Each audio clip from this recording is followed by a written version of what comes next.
Praise the Lord. सभी को जय मसीह की। मैं आप सभी का बहुत बहुत स्वागत करता हूं। जैसा कि आप लोग जानते हैं कि ये हमारी ऑनलाइन सर्विस है, ऑनलाइन सभा है, और जो लोग भी हमारे साथ इस सभा में जुड़े हैं, मैं आप सभी का हृदय से बहुत बहुत स्वागत करता हूं। और जो लोग इस YouTube के माध्यम से इस सभा को बाद में भी देखेंगे, आप सभी का भी बहुत बहुत स्वागत है। तो आइए हम सब मिलकर अपने प्यारे प्रभु यीशु मसीह की आराधना करें, स्तुति करें, अपने हृदय को तैयार करें, क्योंकि वो भला है और प्रभु भला है। ईश्वर अच्छा है, परमेश्वर अच्छा है। वो उसने हम सबको सुरक्षित रखा है। हम सब मिलकर अपनी आवाजों को ऊंचा उठाकर उसकी आराधना करें, उसकी स्तुति करें, उसकी महिमा करें, क्योंकि वो आराधना के योग्य है, महिमा के योग्य है। हालेलुया। और आज के हमारी इस आराधना में हमारी अगुवाई कर रहे हैं रिया, चिया, जोजी और मिट्टू। धन्यवाद करते हैं प्रभु का। और इससे पहले कि हम अपने आराधना में जाएं, मैं आमंत्रित करना चाहता हूं भाई सुनील को कि वो प्रार्थना में हमारी अगुवाई करें। भाई सुनील, आइए हम लोग प्रार्थना करेंगे। धन्यवाद करते हैं पिता परमेश्वर, एक बार फिर से प्रभु आज के इस नए दिन के लिए। अब्बा हम प्रभु आपको हृदय से कोटि कोटि धन्यवाद करते हैं। अब्बा धन्यवाद करते हैं परमेश्वर पिता तेरे अनुग्रह के लिए। अब्बा जो पिछले समय प्रभु हम सबों के जीवनों के साथ बना रहा पिता परमेश्वर, हम धन्यवाद करते हैं प्रभु जी। और धन्यवाद करते हैं परमेश्वर पिता आज के दिन प्रभु आपने फिर से प्रभु हमारे जीवनों में परमेश्वर पिता आराधना करने के लिए परमेश्वर पिता प्रभु जी, तेरे वचन को सुनने के लिए पिता जो अनुग्रह प्रभु आप हमारे जीवन में दे रहे हैं पिता प्रभु जी, हम आपको कोटि कोटि धन्यवाद करते हैं पिता। खासतौर से परमेश्वर पिता प्रभु जी आज की सर्विस को प्रभु जी हम तेरे हाथों में रखते हैं परमेश्वर पिता। जितने भी खुदावन भाई बहन लोग प्रभु जी इस ऑनलाइन सर्विस से जुड़े हैं पिता, एक एक जीवन में प्रभु आज के दिन परमेश्वर पिता प्रभु तेरी आशीष और तेरी बरकत प्रभु होने के लिए पिता सहायता और मदद कर मेरे महान परमेश्वर प्रभु। कलीसिया के एक एक जीवन को प्रभु यीशु के नाम से पिता प्रभु जी हम आशीष करते हैं पिता। प्रभु जी हम धन्यवाद करते हैं प्रभु आज के दिन परमेश्वर पिता जो भी स्तुति आराधना करते हैं परमेश्वर पिता, होने दे परमेश्वर पिता हर एक जीवन परमेश्वर पिता प्रभु आत्मा और सच्चाई से प्रभु जी तेरी आराधना करने पाए प्रभु जी, क्योंकि परमेश्वर पिता आराधना में परमेश्वर पिता छुटकारा है प्रभु। और जितने लोग परमेश्वर पिता प्रभु जी उस आराधना सभा में जुड़े हैं पिता, एक एक जीवन में पिता आज के दिन परमेश्वर पिता आपकी आशीष को और पिता आपकी बरकत को प्रभु जी हम चाहते हैं। अब्बा पिता परमेश्वर प्रभु जी हम धन्यवाद करते हैं प्रभु खासतौर से तेरे वचनों के लिए परमेश्वर पिता। जब परमेश्वर पिता तेरे वचन का बीज परमेश्वर पिता बोया जाता है परमेश्वर पिता, एक एक जीवन परमेश्वर पिता उन वचनों के द्वारा प्रभु आशीष होने के लिए पिता सहायता और मदद कर मेरे महान परमेश्वर पिता। हम धन्यवाद करते हैं प्रभु हर एक दसवें अंश को ऑफरिंग को प्रभु तेरे हाथों में रखते हैं परमेश्वर पिता। तेरे वायदे को प्रभु जी हम पिता एक एक जीवन में हम बोलते हैं प्रभु छू के पिता परमेश्वर आशीष कर मेरे महान परमेश्वर। अब्बा हम धन्यवाद करते हैं पूरी सभा को प्रभु तेरे हाथों में रखते हैं। पवित्र आत्मा आप लीड करें और आप गाइड करें मेरे महान परमेश्वर प्रभु, ताकि तेरे नाम की परमेश्वर पिता महिमा होने वाली हो सके पिता प्रभु जी। हम प्रार्थना करते हैं परमेश्वर पिता एक अच्छा नेटवर्क प्रभु होने के लिए पिता सहायता और मदद का परमेश्वर पिता प्रभु जी। और हर एक विरोध की आत्मा को प्रभु यीशु के नाम से पिता हम बांध देते हैं प्रभु। और लगातार पिता आज के दिन परमेश्वर पिता इस पूरी सभा को पवित्र आत्मा हम तेरे हाथों में रखते हैं। पवित्र आत्मा आप लीड करें और आप गाइड करें परमेश्वर पिता। धन्यवाद करते हैं परमेश्वर पिता, सारा महिमा सारा आदर आपको देते हैं प्रभु यीशु मसीह के नाम से मांगते हैं, आमीन।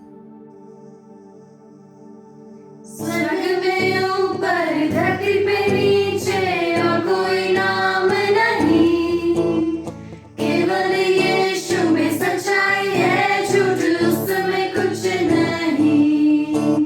स्वर्ग में ऊपर धरती पे नीचे और कोई नाम नहीं, केवल यीशु में सच्चाई है, झूठ उसमें कुछ नहीं।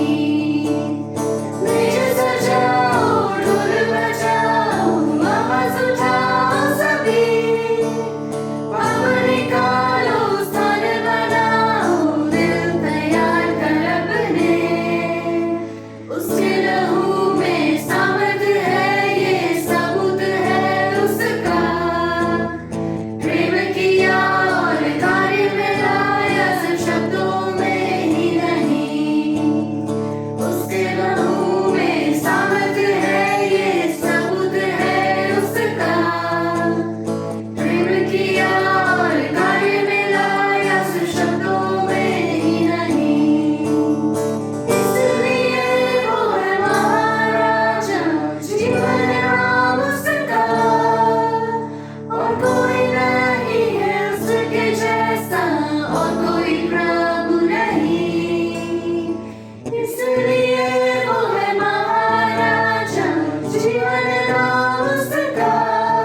धन्यवाद धन्यवाद धन्यवाद धन्यवाद धन्यवाद पिता परमेश्वर, आज के सुंदर दिन के लिए आपका धन्यवाद देते हैं पिता परमेश्वर। एक बार फिर से प्रभु जी हम आपकी संडे सर्विस में पिता परमेश्वर आ पाए प्रभु, मैं आपका धन्यवाद देती हूँ। एक बार फिर से पिता परमेश्वर आपने हमें ये मौके को दिया है कि हम आपके नाम को ले सकते हैं प्रभु, मैं आपका धन्यवाद देती हूँ। जैसे हमने अभी गाया है पिता परमेश्वर कि हम आपके नाम को ऊंचे पे उठाते हैं पिता परमेश्वर। हाँ प्रभु जी, हम आपके नाम को ऊंचे पे उठाते हैं पिता परमेश्वर, और हम अपनी जिंदगी को पिता परमेश्वर आपके हाथों में सौंपते हैं प्रभु जी। मैं धन्यवाद देती हूँ पिता परमेश्वर कि अभी तक का आपने हमें संभाला है पिता परमेश्वर।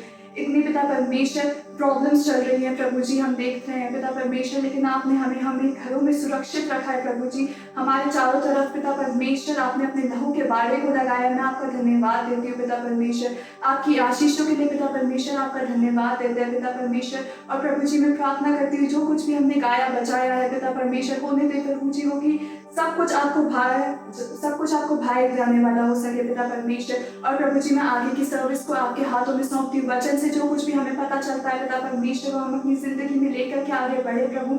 होने दे कि वो वचन पिता परमेश्वर हमारी जिंदगी में 100 गुना 60 गुना फल लाने वाला हो पाए पिता परमेश्वर। और हम सब अपने आप को तैयार करते हैं पिता परमेश्वर आने वाले समय के लिए, आने वाले वचन के लिए पिता परमेश्वर। और होने दे कि आपकी बरकत आपकी आशीष पिता परमेश्वर हम में से हर एक की जिंदगी में बहुत आयत के साथ होने वाली हो पाए। इस दुआ को अपने उद्धार करता प्रभु यीशु के नाम से मांगती हूँ, आमीन। हालेलुया। हम प्रभु का धन्यवाद करते हैं इस स्तुति के लिए। प्रभु का धन्यवाद हो इस अच्छी आराधना के लिए। ये समय रहेगा वचन का, बाइबल रीडिंग का, और मैं आमंत्रित करना चाहता हूं भाई जतिन को जो इस समय देहरादून में है, वो हमारे लिए भजन संहिता से कुछ आयतों को पढ़ेंगे। भाई जतिन। सबको जय मसीह की।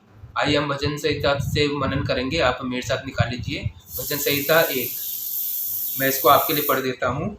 क्या ही धन्य है वह पुरुष जो दुष्टों की युक्ति पर नहीं चलता है और ना पापियों के मार्ग में खड़ा होता है और न ठट्ठा करने वाली की मंडली पर बैठता है, परंतु वह तो यहोवा की व्यवस्था से प्रसन्न रहता है और उसकी व्यवस्था पर रात दिन ध्यान करता रहता है। वह उस वृक्ष के समान है जो बहती नालियों के किनारे लगाया गया है और अपनी ऋतु में फलता है और जिसके पत्ते कभी मुरझाते नहीं। इसलिए जो कुछ वह पुरुष करे वह सफल होता है।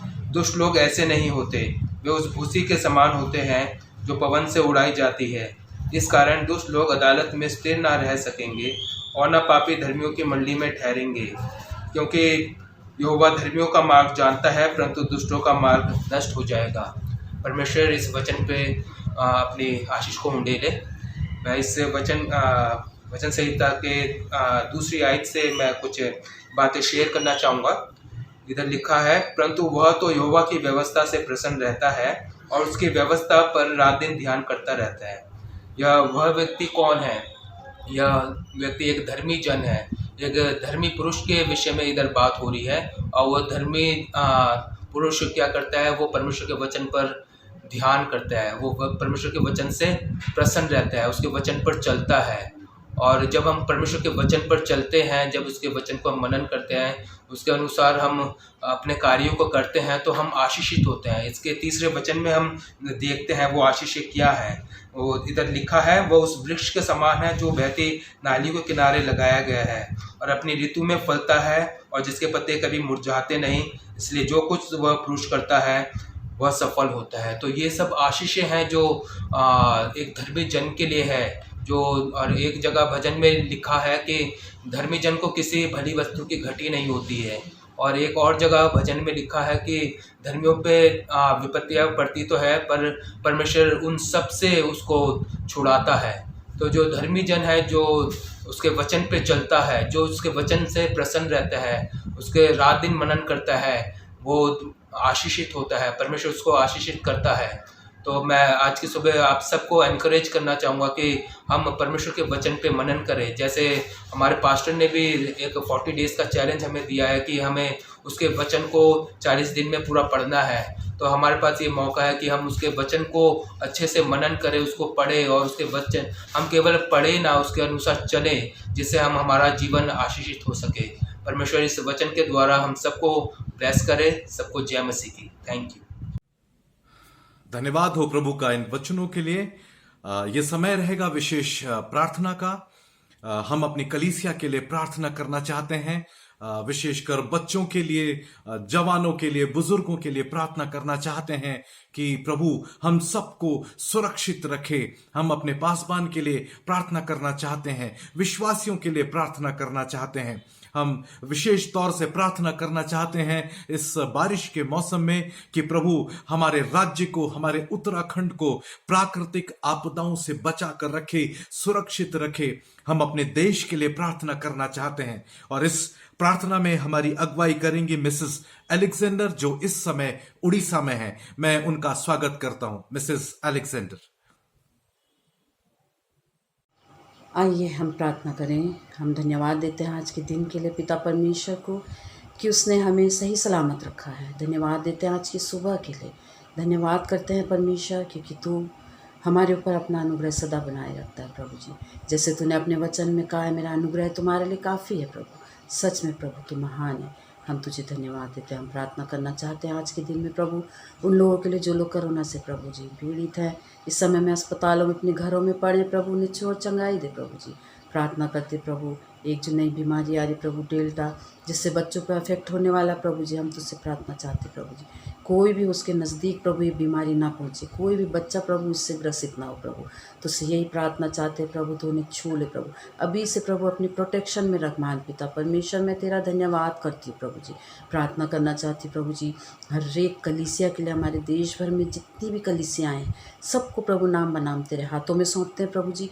तो आशीष कर प्रभु जी, एक एक के साथ हो प्रभु, एक एक पासबानों को छू के आशीष कर आज के दिन में। खास तौर से जब प्रभु लोग ऑनलाइन पे चर्च लेते हैं, अपने अपने नज़दीकी चर्चों में जाते हैं प्रभु, सबको तो आशीष और बरकत दे प्रभु।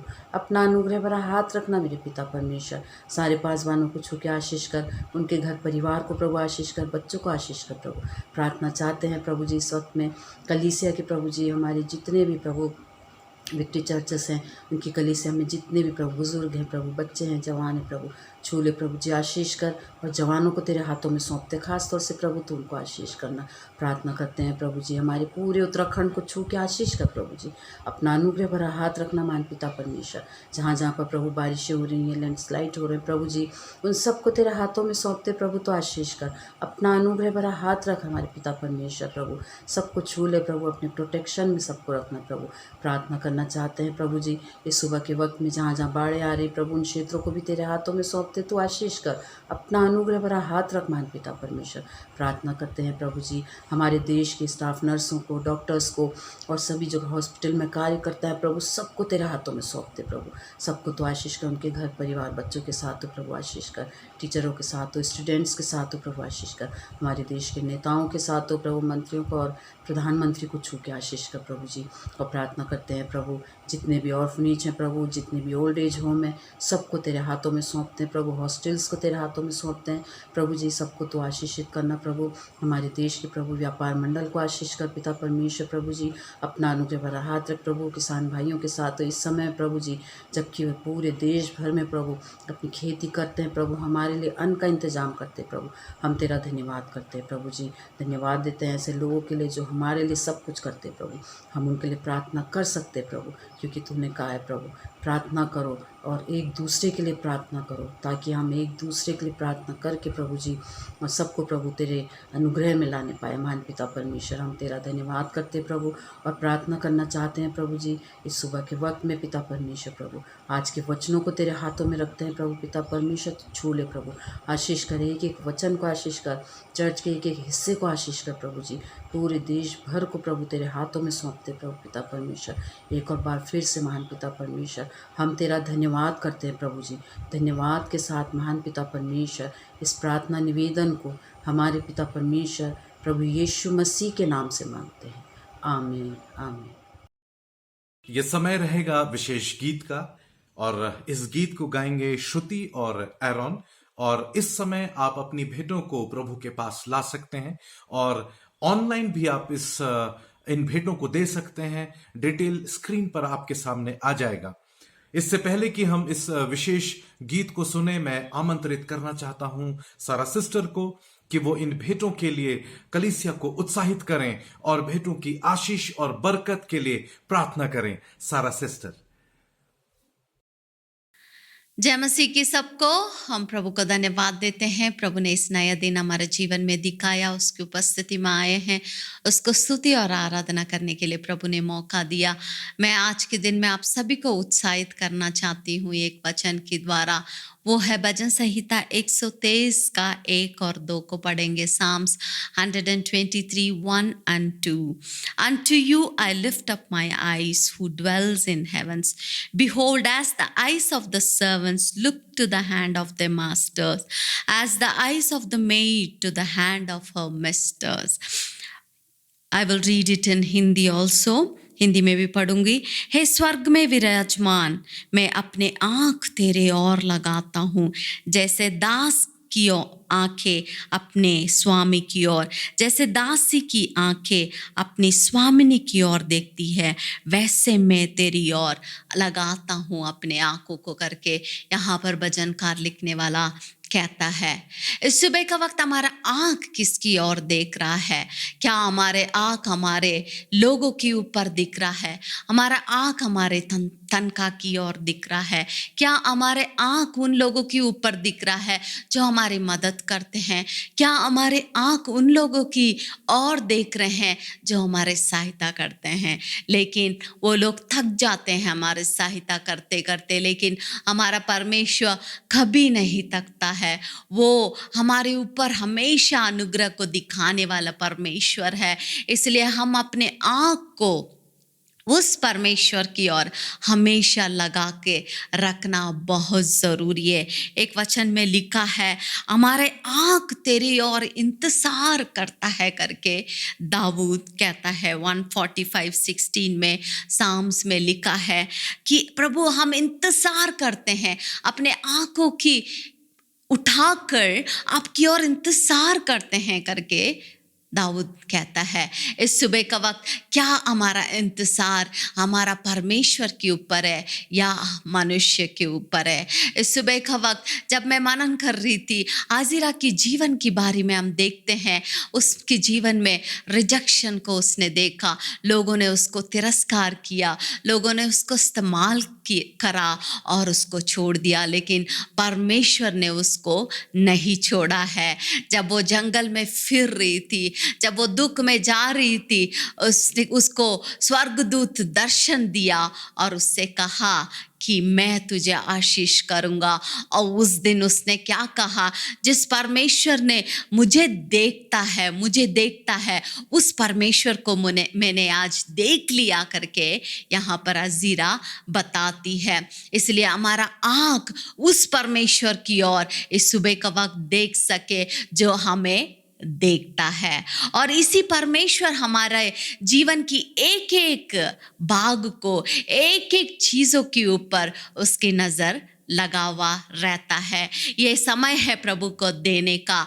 हम सभी बहुत भली भांति इस कहानी को जानते हैं, जो विधवा जो उस प्रभु यीशु मसीह के सामने उस खजाने के पास आई थी। प्रभु का वचन में स्पष्ट रीति से इस तरह लिखा है, वहाँ पर धनवान लोग थे, बहुत लोग प्रभु के लिए देने के लिए आगे आए थे, और वहाँ पर एक विधवा भी थी जो 2 दमड़ियाँ लेकर प्रभु के पास आई। प्रभु का वचन कहता है प्रभु ने उसको देखा करके। उस परमेश्वर, जिस परमेश्वर की ओर हम देखते हैं, उसी परमेश्वर हमारा जीवन की हर एक बातों को देख रहा है। हम जिस तरह उसे दे रहे हैं वो भी हमें देख रहा है। इस सुबह का वक्त अपने दिल को खोलकर अपने जीवन से प्रभु को हम देने वाले हो सके। प्रभु हम सभी को इस दिन में बहुत आयत से आशीष करेगा जब हम अपने जीवन में उस वचन को पूर्ति करते हैं, जब प्रभु की वचन को पालन करते हैं, जो उसे देना है, जब हम देने के लिए तैयार हो जाते हैं, सचमुच में वो हमें देखता है और अपनी आशीष और बरकतों का हमें देता है। हो सकता आप आपके जीवन में आर्थिक समस्या में जा रहे होंगे, हो सकता आपके जीवन में सैलरी आधा हो चुका है, हो सकता आपके जीवन में सैलरी ही नहीं है, लेकिन फिर भी प्रभु आपके जीवन में आपकी आवश्यकता को पूर्ति करने के लिए सामर्थ्य परमेश्वर है। हम उसकी वचन को पालन करे, उसे दे और वो अपने काम को हमारे जीवन में ज़रूर करेगा। प्रभु आप सभी को आशीष करे। आइए हम प्रार्थना करेंगे।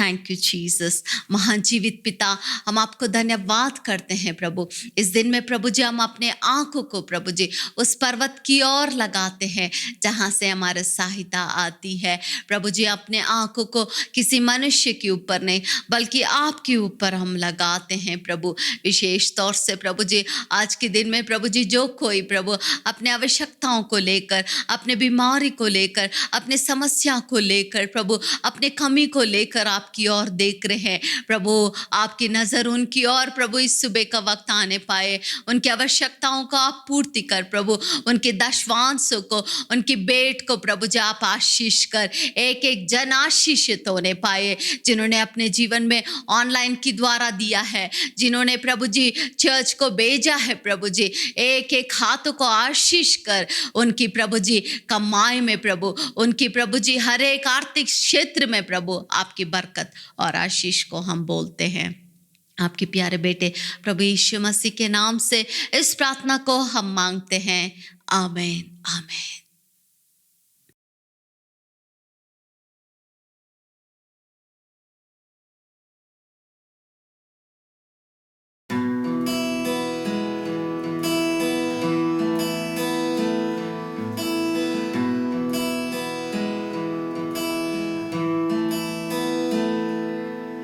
क्या दे सकता हूँ, क्या ला सकता हूँ, कहता तुझे बस शुक्रिया।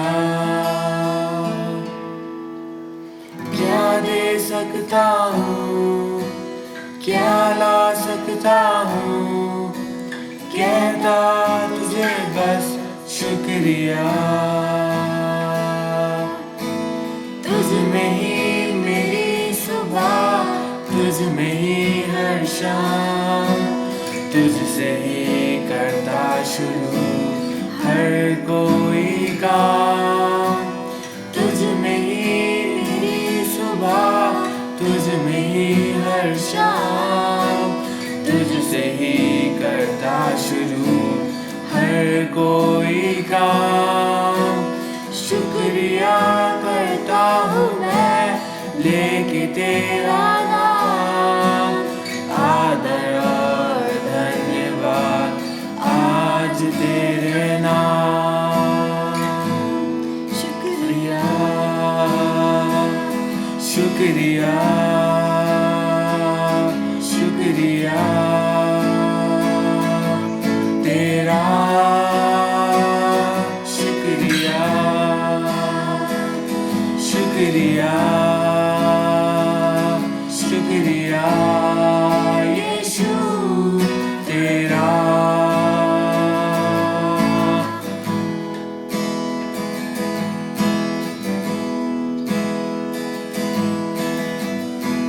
सारी दुनिया तेरी है, सब कुछ तूने रचाया है। सारी दुनिया तेरी है, सब कुछ तूने रचाया है। मुझको भी तूने बनाया है, तेरे जैसा किया है।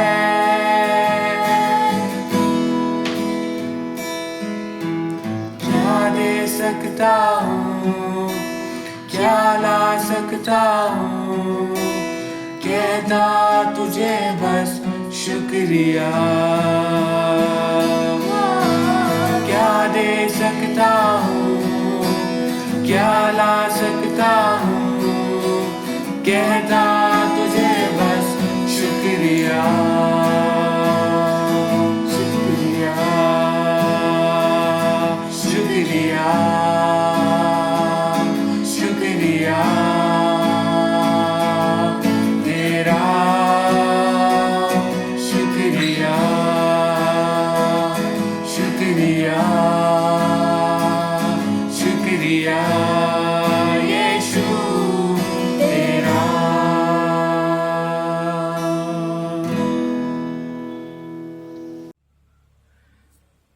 ये समय रहेगा वचन का, और आज का वचन हमारे साथ बांटेंगे भाई संगीत। और उसके बाद मैं आमंत्रित करना चाहता हूं पास्टर जोसेफ को कि वो प्रार्थना और अनुग्रह वचन के द्वारा कलीसिया को आशीष दें। तो आइए हम अपने आप को तैयार करें, अपने हृदय को तैयार करें, मानसिक रूप से तैयार हो जाएं उस मन्ना को ग्रहण करने के लिए जो स्वर्ग से हमारे लिए आता है। और मैं आमंत्रित करता हूं और बहुत बहुत स्वागत करता हूं भाई संगीत का। भाई संगीत।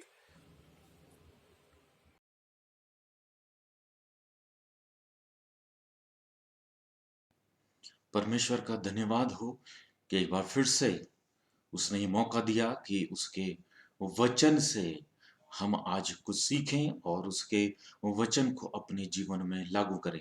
आइए इससे पहले कि हम वचन में जाएं, परमेश्वर से प्रार्थना करें। प्यारे पिता परमेश्वर खुदावन, धन्यवाद करते हैं एक बार फिर से पिता परमेश्वर इस दिन के लिए प्रभु जो तूने हमारी जिंदगी में दिया है। खुदा प्रभु प्यारे पिता परमेश्वर तुझसे प्रार्थना करते हैं खुदा प्रभु कि हमारे हृदयों को प्रभु तैयार कर, ताकि जो वचन पिता तो आज हमारे बीच में बोना चाहता है प्रभु जी, होने दे कि वो हमारे जीवन में फलवंत होने वाला हो सके और 100 गुना फल लाने वाला हो सके। सारा आदर सारा महिमा तुझे देते हैं और इस प्रार्थना को उद्धार करता प्रभु यीशु मसीह के वसीले से मांगते हैं, आमीन। तो आइए आज के वचन को शुरू करते हैं। तो आज का जो वचन है वो जो उसका विषय है वो है ढिठाई के पाप। और जो उसके लिए जो आयत मैंने चुनी है, उस आयत में जाने से पहले मैं एक दूसरी आयत आपके सामने पढ़ता हूं, ताकि उस वचन के जो विषय लिया है मैंने आज, उस विषय के लिए एक भूमिका बन जाए और उसको समझने में हमको थोड़ी सहायता हो। तो वचन मैं आपके लिए पढ़ता हूं, नीति वचन 28 बाब उसका 13वां वचन है। जो अपने अपराध छिपा रखते हैं उनका कार्य सफल नहीं होता, परंतु जो उनको मान लेता और छोड़ भी देता है उस पर दया की जाएगी। तो यहां पर ये वचन की कुछ बातों को मैं लेता हूं। पहली जो लाइन है कि जो अपने अपराध छिपा रखता है, उसको मैं मुख्य रूप से लूंगा, और उसके बाद जो उसे मान लेता है और छोड़ भी देता है। इन दो आयतों पर, इन दो लाइनों पर हम कुछ देर फोकस करेंगे। तो पहली जो लाइन है, जो अपने अपराध छिपा रखते हैं। जो अपने अपराध छिपा रखते हैं का मतलब है कि कुछ ऐसा है जो वो व्यक्ति जानता है कि यह अपराध है, यह गुनाह है और जो गलत है, इसलिए वो उसको छुपा रहा है। जैसे हम देखते हैं कि चोर जब चोरी करता है तो उस चोरी की भी वस्तु को वो छुपा देता है। और हम देखते हैं, हम सुनते हैं कई बार कि जो अपराध करते हैं तो उस अपराध के सबूतों को मिटाने के लिए वो बहुत सी चीजों को छुपा देते हैं। वो जानते हैं कि हमसे ये अपराध हुआ है, हमसे ये गलत काम हो गया, इसलिए वो उसको छुपा रहे हैं, वरना छुपाने की आवश्यकता नहीं पड़ती। मतलब अपराध करने वाला, ये उस कार्य को करने वाला यह जानता है कि वो कार्य गलत है। जानते हुए भी कि ये कार्य गलत है, ये अपराध है, फिर भी वो उस काम को कर रहा है, इसलिए वो उसको छुपा रहा है। जानते बूझते हुए किया गया गलत काम, इसलिए वो उसको छुपा रहा है। तो जानते बूझते हुए किया गया अपराध को वचन क्या कहता है, इसको देखने के लिए हम देखते हैं भजन संहिता उसका 19वां बाब और उसकी 13वीं आयत है। मैं आपके लिए पढ़ता हूं। तू अपने दास को ढिठाई के पाप से भी बचाई रख, वह मुझ पर प्रभुता करने ना पाए, तब मैं सिद्ध हो जाऊंगा और बड़े अपराध से बचा रहूंगा। यह दाऊद का वचन है और दाऊद कह रहा है कि मुझे ढिठाई के पाप से बचा रख।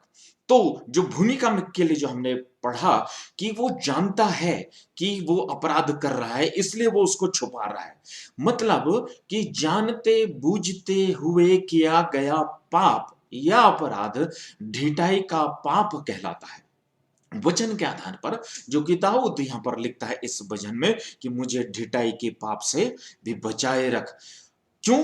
क्योंकि मुझसे और बड़े अपराध ना हो जाएं। तो ढिठाई के पाप हैं क्या? देखते हैं कि ढिठाई के पाप क्या है।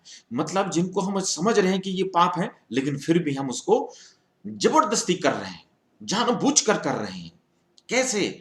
ऐसे कौन से जो पाप हैं जो हम ढिठाई से करते हैं? पहला, आंखों की अभिलाषा और शरीर की अभिलाषा को तृप्त करने के लिए हम ऐसे ढिठाई के पाप करते हैं।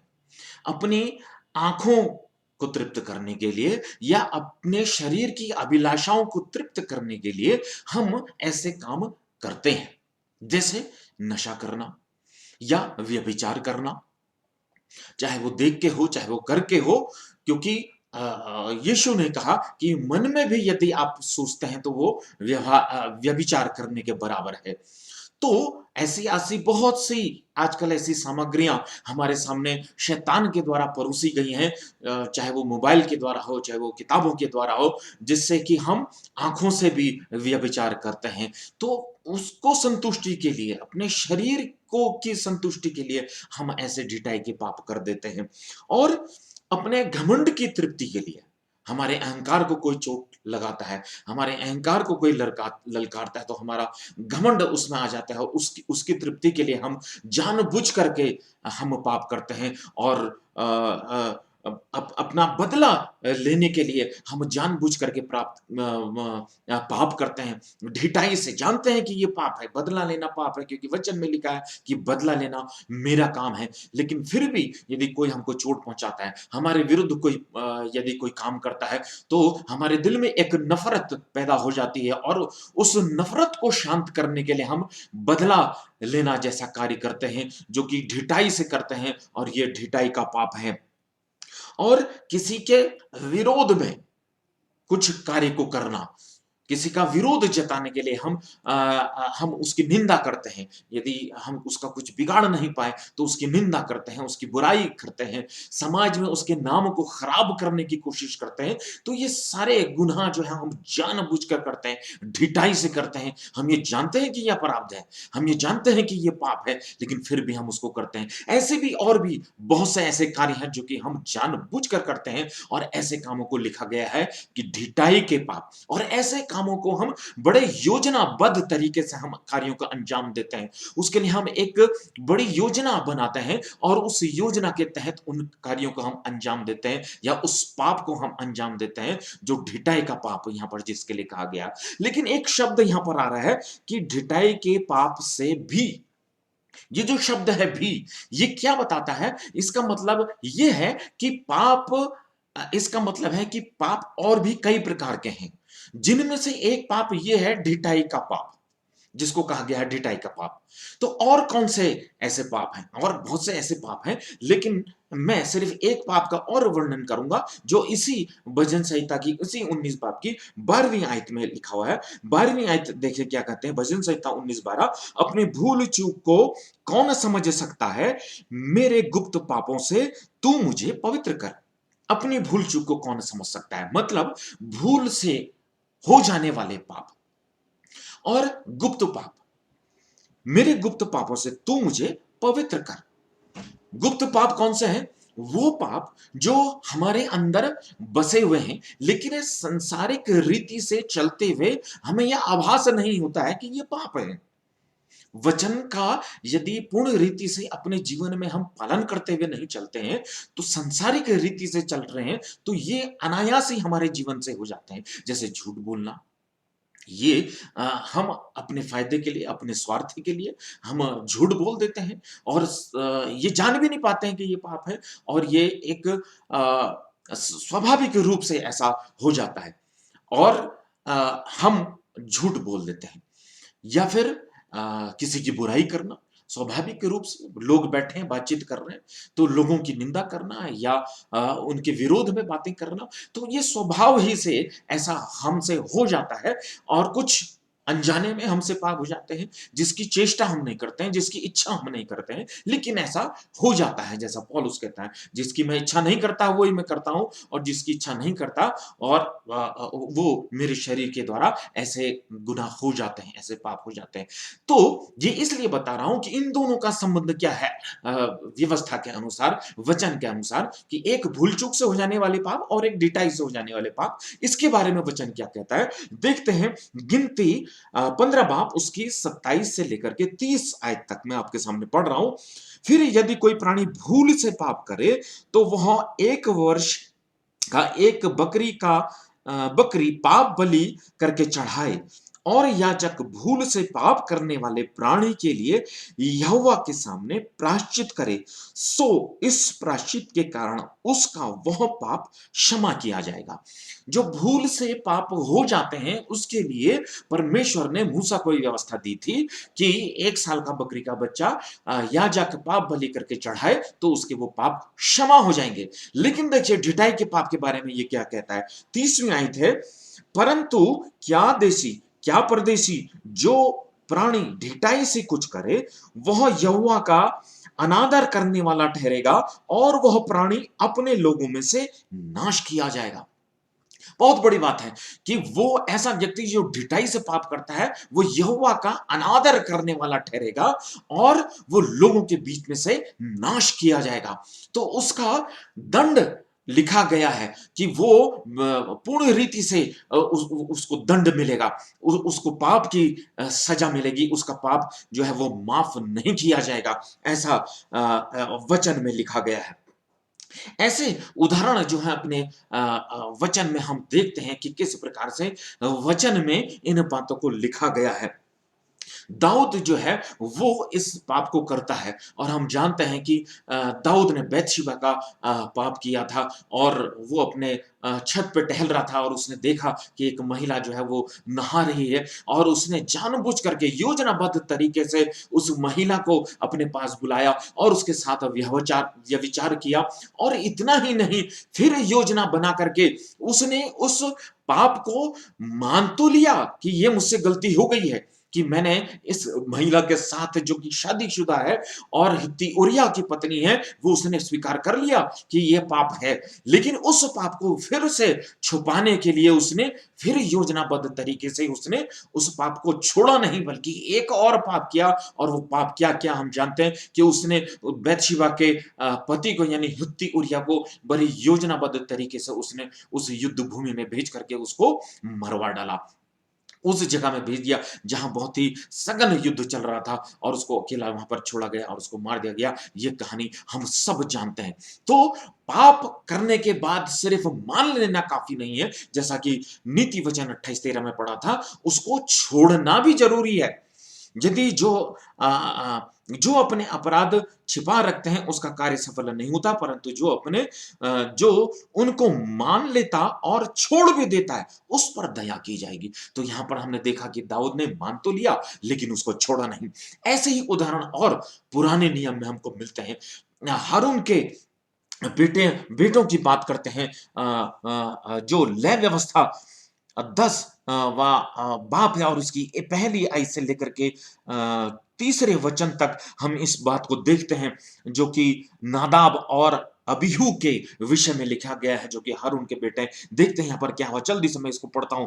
तब नादाब और अबीहू नामक हारून के 2 पुत्रों ने अपना अपना धूपदान लिया और उसमें आग भरी और उसमें धूप डालकर उसे ऊपरी आग को जिसकी आज्ञा यहोवा ने नहीं दी थी, यहोवा के सम्मुख अर्पित किया। तब यहोवा के सम्मुख से आग निकली और उन दोनों को भस्म कर दिया, और वे यहोवा के सामने मर गए। देखिए, उन्होंने ये ढिठाई का पाप किया। उस ऊपरी आग को उस धूपदान में उन्होंने जलाया, जो कि यहोवा ने जिसकी आज्ञा नहीं दी थी। तो उसको ढिठाई का पाप क्यों कहा जा रहा है? देखते हैं मूसा ने हारून से क्या कहा।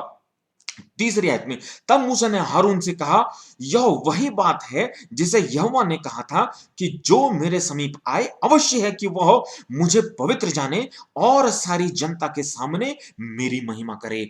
अवश्य है कि वो मुझे पवित्र जाने और सारी जनता के सामने मेरी महिमा करे। यहां पर जो नादाब और अबीहू जो हारून के पुत्र हैं, उन्होंने अपनी महिमा करवाने के लिए उस मंशा से ये कृत्य उन्होंने करा जिसको कि यहोवा ने मना किया था। और उसका नतीजा क्या हुआ कि वो लिखा था कि वो अवश्य नाश किया जाए, और वो नाश किए गए और यहोवा की ओर से वो आग निकली और वो दोनों भस्म होकर वो जल गए, क्योंकि वो अपनी महिमा करवाना चाहते थे, यहोवा की नहीं। जबकि वो जानते थे यहोवा ने क्या आदेश दिया है कि कैसे धूप दान करना है, कैसे वहां पर हारून जाकर के परमेश्वर की महिमा करेगा, जो याजक है वो कैसे अंदर जाकर के लहू का छिड़काव करेगा। ये सारी बातें उसमें लिखी गई थी, लेकिन जानबूझ करके ढिठाई से वो पाप, वो गुनाह किया गया। एक और वचन को हम देखते हैं, पूरा इसको नहीं पढ़ेंगे क्योंकि बहुत समय जाएगा, जो कि गिनती उसका 16 बाब 1 से लेकर के हमको 35 आयत तक इसके बारे में मिलता है। इसको आप घर में पढ़ सकते हैं,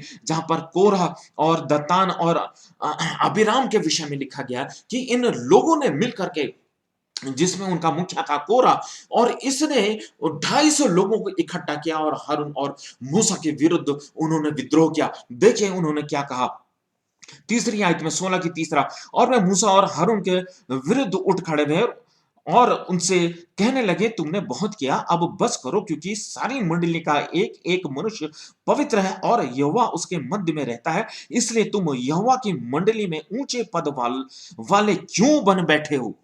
जबकि वो जानते थे कि सारा अधिकार मूसा को दिया है यहोवा ने, उस इजरायली कौम को मिस्र से छुड़ाने का काम मूसा को दिया है, मिस्र से लेकर के उस वाचा की भूमि पर पहुंचाने तक का कार्य जो है वो मूसा को सौंपा गया। ये सब जानते थे कि इजरायलियों के ऊपर जो अधिकारी मूसा को वो यहोवा ने ठहराया है, फिर भी वो कहते हैं कि तुम क्यों ऊंचे पद वाले बने बैठे हो।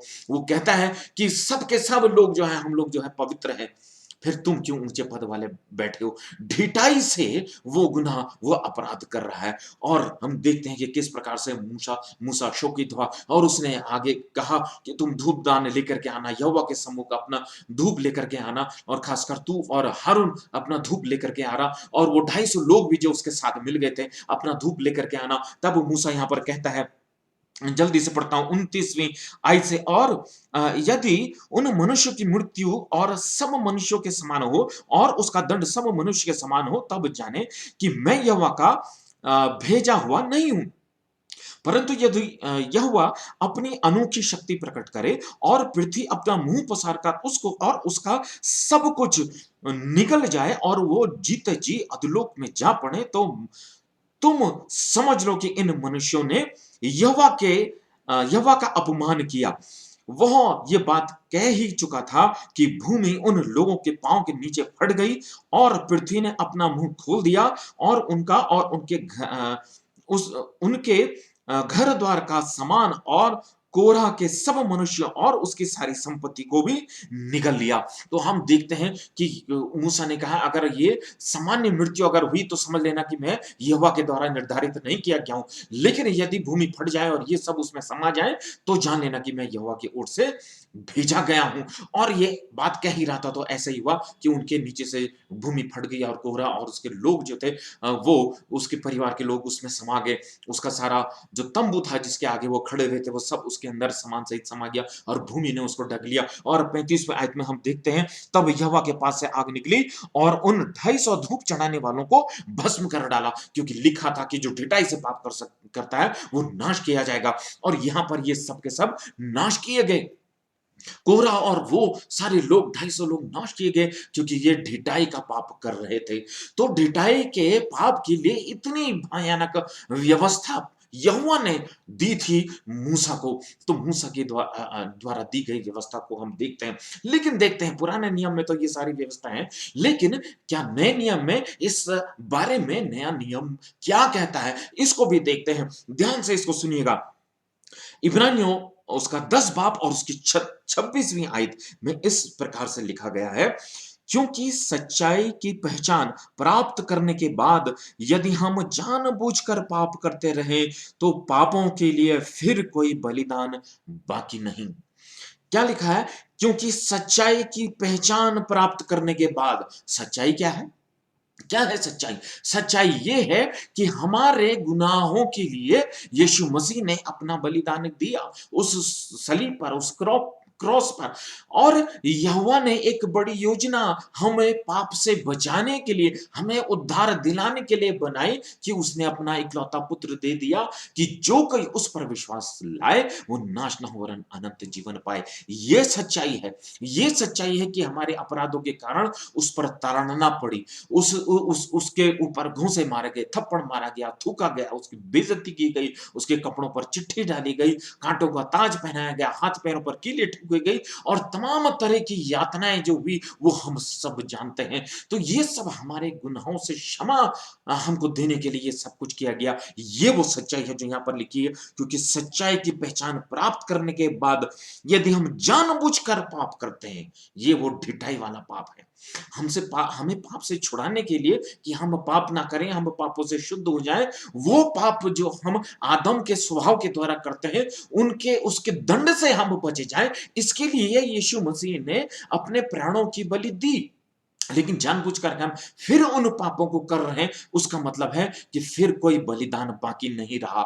इसका एक बहुत गहरा संबंध है, एक बहुत गहरी बात इसमें छुपी हुई है। क्योंकि यीशु मसीह की जो बलि दी गई उस क्रूस पर, वो यहोवा परमेश्वर की एक योजना थी जो उसने पुत्र को अपने भेजा। तो वो एक परमेश्वर की योजना को हम जो है वो इनकार कर रहे हैं, ये ढिठाई का पाप कर रहे हैं। हम यीशु मसीह का उद्धार पाने के बाद भी, हम यीशु मसीह को ग्रहण करने के बाद भी, हम ये सारी बातें जानने के बाद भी ये ढिठाई से हम कुछ काम कर रहे हैं, तो वो यीशु मसीह के और इस वचन के विरोध में, उस यहोवा के विरोध में वो कार्य है और वो उस उद्धार के विरोध में वो कार्य है।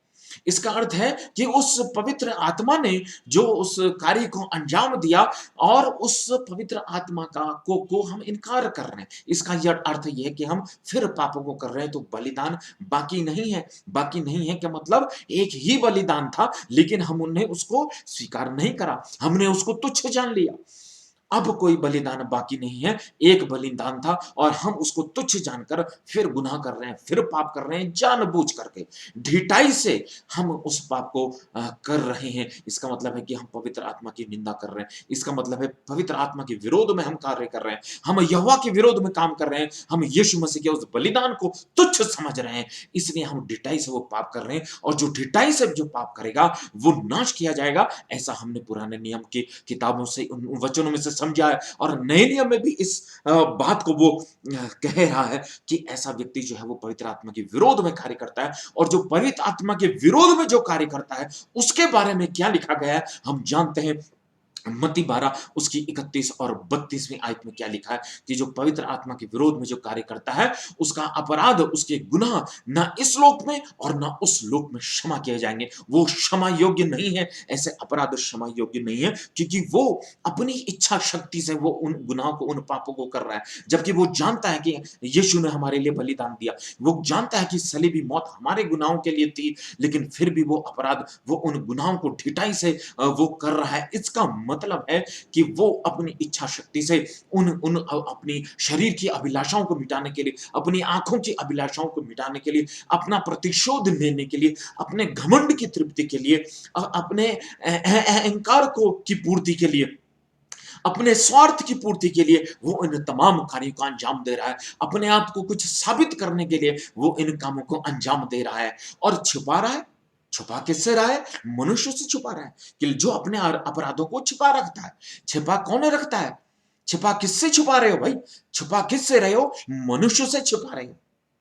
और आज की जो टेक्नोलॉजी है अपराध की दुनिया में देखते हैं कि वो मनुष्यों से भी छुपा नहीं रहता। फिर भी यदि मनुष्यों से छुपा भी रहे तो परमेश्वर से कैसे छुपाओगे? परमेश्वर से तो नहीं छिप सकता ना। लेकिन वो मूर्ख वचन में बहुत से बार ऐसे व्यक्ति को मूर्ख कहा गया है, ऐसे लोगों को।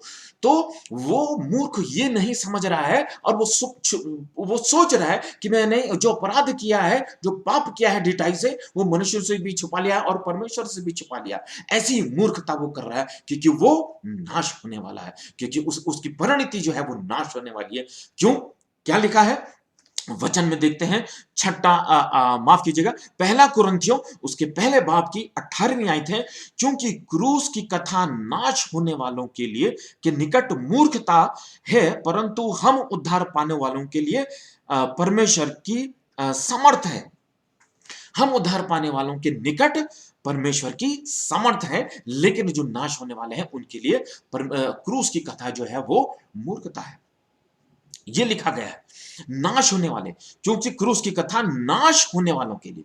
कौन नाश होने वाले? देखिए, नाश होने वाले कौन है? पुराने नियम में पढ़ा था, क्या पढ़ा था? गिनती 15 और उसकी 30वीं आयत में हमने पढ़ा था कि जो ढिठाई से कुछ करे वह यहोवा का अनादर करने वाला ठहरेगा और वह प्राणी अपने लोगों में से नाश किया जाएगा। कौन नाश किया जाएगा? जो यहोवा के विरोध में अपराध करता है, वो नाश किया जाएगा। कौन? जो यहोवा का अनादर करने वाला ठहरेगा। यहोवा का अनादर करने वाला कौन ठहरेगा? जो ढिठाई से पाप करता है। जो 30वीं आयत लिखी है गिनती 15 उसकी 30वीं आयत, आप घर में इसको बार बार पढ़िए।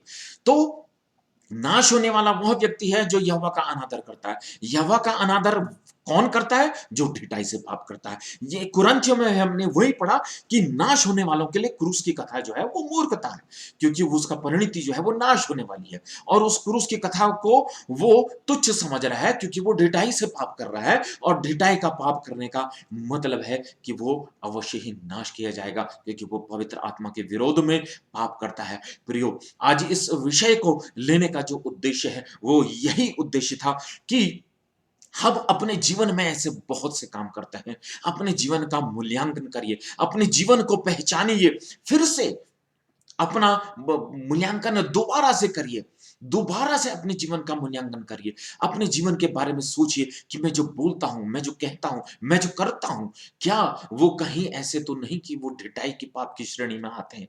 क्या वो जानबूझ करके मैं ऐसे काम को कर रहा हूं जो जिनका वचन में जिनको कहा गया कि ऐसे काम मत करो, क्या मैं उनको कर रहा हूं? जिनको वचन में कहा गया कि ऐसा मत करो, क्या मैं उनको कर रहा हूं?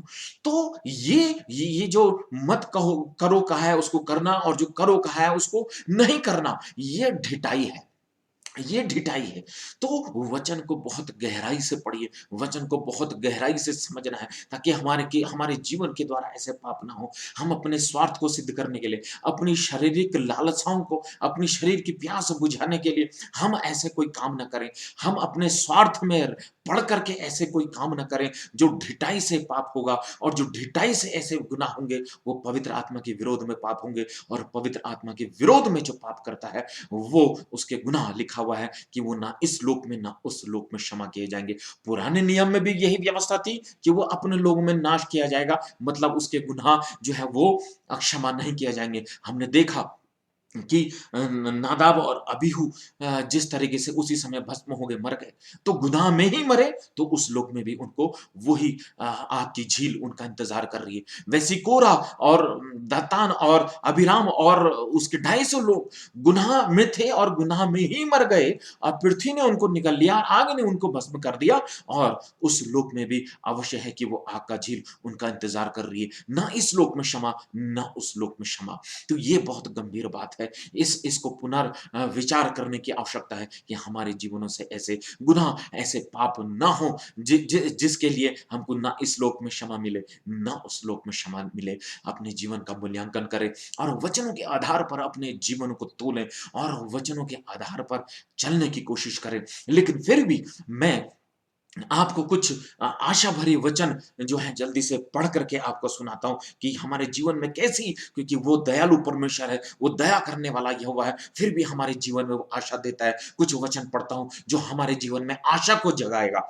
मैं पढ़ता हूं आपके लिए भजन संहिता 145 उसकी 14वीं आयत।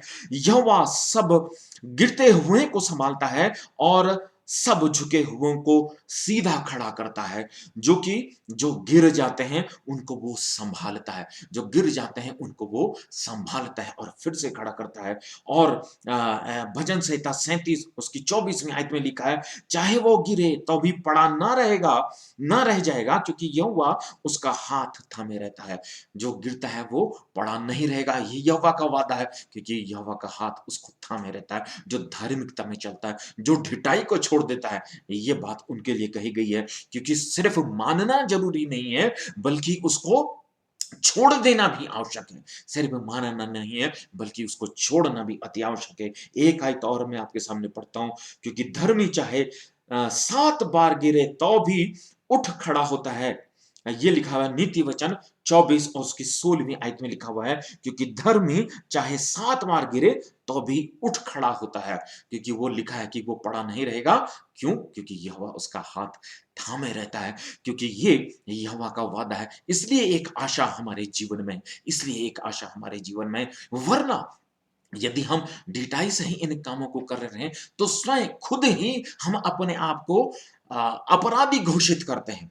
मैं इसके लिए एक वचन पढ़ता हूं और इसको पढ़ करके मैं खत्म करता हूं। गलातियों 2 उसकी 8वीं आयत है, क्योंकि जो कुछ मैंने गिरा दिया यदि उसी को फिर बनाता हूं तो अपने आप को अपराधी ठहराता हूं। जिसको मैंने गिरा दिया यदि उसको फिर बनाता हूं, यानी कि जब हमने यीशु को स्वीकार किया था, जब हमने उसकी सलीबी मौत से, उसके बलिदान से मिलने वाली क्षमा को हमने जब स्वीकार कर लिया था, उस सच्चाई को जब हमने ग्रहण कर लिया था, तो हमने ये माना था कि हमने अपने गुनाहों को गिरा दिया था, हमने अपने पापों को गिरा दिया था, और हम उस गुनाह में अपने आप को सलीब पर हमने चढ़ा दिया था। गुनाह के लिए तो मृत और यीशु के लिए हम जीवित ठहरे थे उस वक्त में। लेकिन फिर जब हम फिर से अपने जीवन को आगे व्यतीत करते रहे, तो हमने फिर उन ढिठाइयों को हमने ग्रहण कर लिया, तो फिर हम खुद अपने आप को अपराधी ठहरा रहे। जैसा यहाँ पर लिखा है कि मैं जो मैंने गिरा दिए थे यदि फिर से उनको बनाता हूं तो मैं अपने आप को अपराधी ठहराता हूं। तो प्रियो, इस पर ध्यान करें और खुद ही अपने अपराध के लिए, अपने आप को गुनहगार ठहराने के लिए खुद अपने गवाह न बनिए। आइए प्रार्थना करते हैं। प्यारे पिता परमेश्वर, बड़े धन्यवाद के साथ एक बार फिर से प्रभु तेरी हुजूरी में आते हैं। खुदावन बड़ा धन्यवाद करते हैं पिता परमेश्वर इस वचन के लिए, पिता परमेश्वर जो तूने प्रभु हमें दिया खुदा प्रभु। और पिता परमेश्वर तूने एक बार फिर से ये मौका दिया कि इन वचनों के द्वारा प्रभु जी हम अपने जीवन का पुनर्मूल्यांकन कर सके पिता परमेश्वर, और सोच सकें अपने जीवन के मूल्यांकन करने के लिए के बाद की पिता परमेश्वर की हम ढिठाई में तो पड़े हुए नहीं हैं, उन गुनाहों को तो नहीं कर रहे हैं जिनकी क्षमा ना इस लोक में ना उस लोक में है पिता परमेश्वर खुदा प्रभु। जिस प्रकार से प्रभु हमने देखा पुराने नियम में कि लोग नाश किए गए क्योंकि उन्होंने यहोवा के विरोध में काम किया था पिता परमेश्वर प्रभु।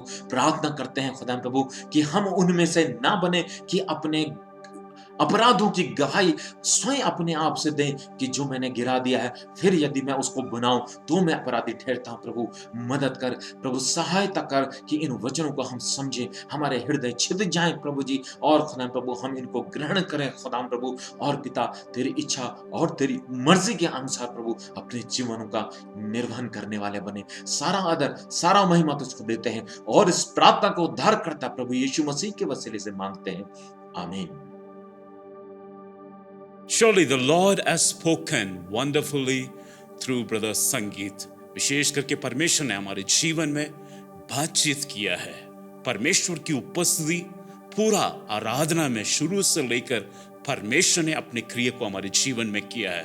परमेश्वर की वचन हमें कहती है, एक और बार एक दो वचन को मैं बोलकर प्रार्थना करना चाहता हूं। भजन 139 उसका 23 और 24 वचन में इस प्रकार से लिखा है, search me and know my heart, try me, मुझे जांच ले, परख ले करके दाऊद एक प्रार्थना करता है। और आखिरी वचन में लिखा है, and try and see if there is any wicked way in me, यदि कोई बुराई की मार्ग मुझ में है। काफी बार हम बाकी लोगों के अंदर देखते हैं, लेकिन आज का दिन हम अपने आप को जांच कर देख ले, कोई बुराई की मार्ग मुझ पे है कि नहीं, और अनंत काल की मार्ग में मुझे ले चल। आज हमारा प्रार्थना होने पाए, प्रभु मुझे जांच कर देख ले। हमारे जीवन में यदि जान पूछ कर गलतियां पाई जाता है, परमेश्वर ने बहुत बड़ा अनुग्रह हमारे जीवन में दिया करके ऐसा स्वतंत्रता को हम यूं ही आसान से लेकर प्रभु के पीछे ना होते हुए संसार के पीछे यदि हम चलते, आज हमारे जीवन को जांचने का जरूरत है। Let us keep ourselves into the checkpoint of the law of liberty. परमेश्वर की वचन के सामने हम अपने जीवन को रख सके। यहाँ पर इब्रानियों उसका 10वां अध्याय की 26वां वचन इस प्रकार से लिखा है, If we sin willfully after we have received the knowledge of the truth, there no longer remains a sacrifice for sins. Hindi में इस प्रकार से लिखा है, क्योंकि सच्चाई की पहचान प्राप्त करने की बात, सच्चाई की पहचान परमेश्वर की वचन के द्वारा, खुदा की उपस्थिति के द्वारा, खुदा की वचन को सुनने के द्वारा हमें मिलती है। प्राप्त होने के बाद यदि हम जानबूझकर पाप करते रहे, इफ वी सिन विलफुली, यहां पर लिखा है पाप के लिए फिर कोई बलिदान बाकी नहीं, there remain no longer a sacrifice of sins. आज हमारे जीवन को खुदा की उपस्थिति में रख सके, अनुग्रह को हम टुकरा ना सके और खुदा की उपस्थिति में बढ़ते जाए। हमारा जीवन की पिछले को हम बदल नहीं सकते, लेकिन आज की जीवन को, आगे के जीवन को बदल सके और खुदा की अनुग्रह हमारे साथ बने रह सके। खुदा की उपस्थिति में, उसकी हुजूरी में हम दौड़ते भाई कह सके उस उड़ाऊ पुत्र के समान, Lord touch me and make me new Lord.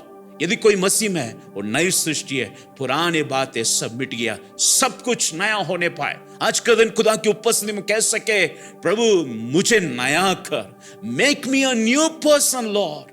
I have tried my best to be out of the sins, लेकिन मुझे आपकी आत्मा से, आपकी स्पर्श से मुझे छू ले करके हम प्रार्थना करने पाए। आए हम अपने सर को झुकाएं, अपने आंख को बंद करें। सभी लोग जहां कहीं भी इस वक्त खुदा की वचन को आप सुन रहे, खुदा की ओर अपने नजर को उठाकर देख ले। एक बार यदि खुदा की ओर हम देखते हैं, खुदा के कार्य हमारे जीवन में आकर सचमुच में रहेंगे, पवित्र आत्मा हमारे जीवन को छू सके। हम प्रार्थना करेंगे। महान परमेश्वर, आज का दिन हम आपको धन्यवाद देते हैं सुंदर तेरा वचन के लिए। और प्रभु जी, आप हर एक भाग में आपकी उपस्थिति बने रहा। आज का दिन विशेष करके हम सबको प्रभु जी, मुझे, हर एक जीवन को, हम सबके परिवार को, एक व्यक्तिगत जीवन को, कलीसिया को, हमारा जगह को तेरा हाथ में हम सौंपते प्रभु जी। Let us not be doing the sins willfully, so that we will not be cutting short of the glory of the Lord. प्रभु जी, अनुग्रह से हमें भर दे, एक एक जीवन को छू ले प्रभु जी। हमारा शारीरिकता को प्रभु जी, हमारा प्रभु जी हर एक अभिलाषा को, हमारा प्रभु जी हर प्रकार की मन को प्रभु जी, हमारा हर प्रकार की इच्छा को प्रभु जी, हमारा हर प्रकार के तरीकों को, हमारा हाथों को, हमारा आंखों को, दिल को, मन को, शरीर को, हर एक बात को तेरे हाथ में सौंपते प्रभु जी। हम प्रार्थना करते हैं तेरा आत्मा आकर हमें छू सके प्रभु जी। यीशु के नाम से आपकी उपस्थिति हर एक जीवन को छू सके प्रभु जी। आपकी आत्मा की स्पर्श एक व्यक्ति को खड़ा करती है प्रभु जी। यदि हम थक चुके, निराश हो चुके, हम दुनिया की दौड़ में हम दौड़ते जा रहे, वापस हम आपके पास आते हैं और आपके हाथ में सौंप देते प्रभु जी। जैसे हम हैं और प्रभु जी आपके हाथ में सौंपते हैं, हमारे जीवन को बदल कर और प्रभु जी हमारे जीवन में अगुवाई कर, एक एक जीवन को तेरा हाथ में सौंपते, एक एक परिवार को तेरा हाथ में सौंपते, तेरा नाम की महिमा होने पाए। यदि कोई प्रभु जी परेशानी में है, चंगा कर प्रभु जी, तेरा चंगाई आकर रह सके यीशु के नाम से। तेरा चिन्ह के द्वारा, तेरा आत्मा की स्पर्श के द्वारा एक एक जीवन को छू कर अभिषेक कर, तेरा नाम की महिमा लगातार होकर रह सके यीशु के नाम से इस प्रार्थना को मांगते हैं, आमीन। आइए हम सब मिलकर खुदा के अनुग्रह को हम एक साथ बोले। हमारे यीशु मसीह के अनुग्रह, परमेश्वर का प्रेम, पवित्र आत्मा की सहभागिता अब से लेकर हमेशा तक होती रहे, आमीन। God be with you and God bless you, keep you safe, and God's blessing continuously rest in your life and your family. God bless you.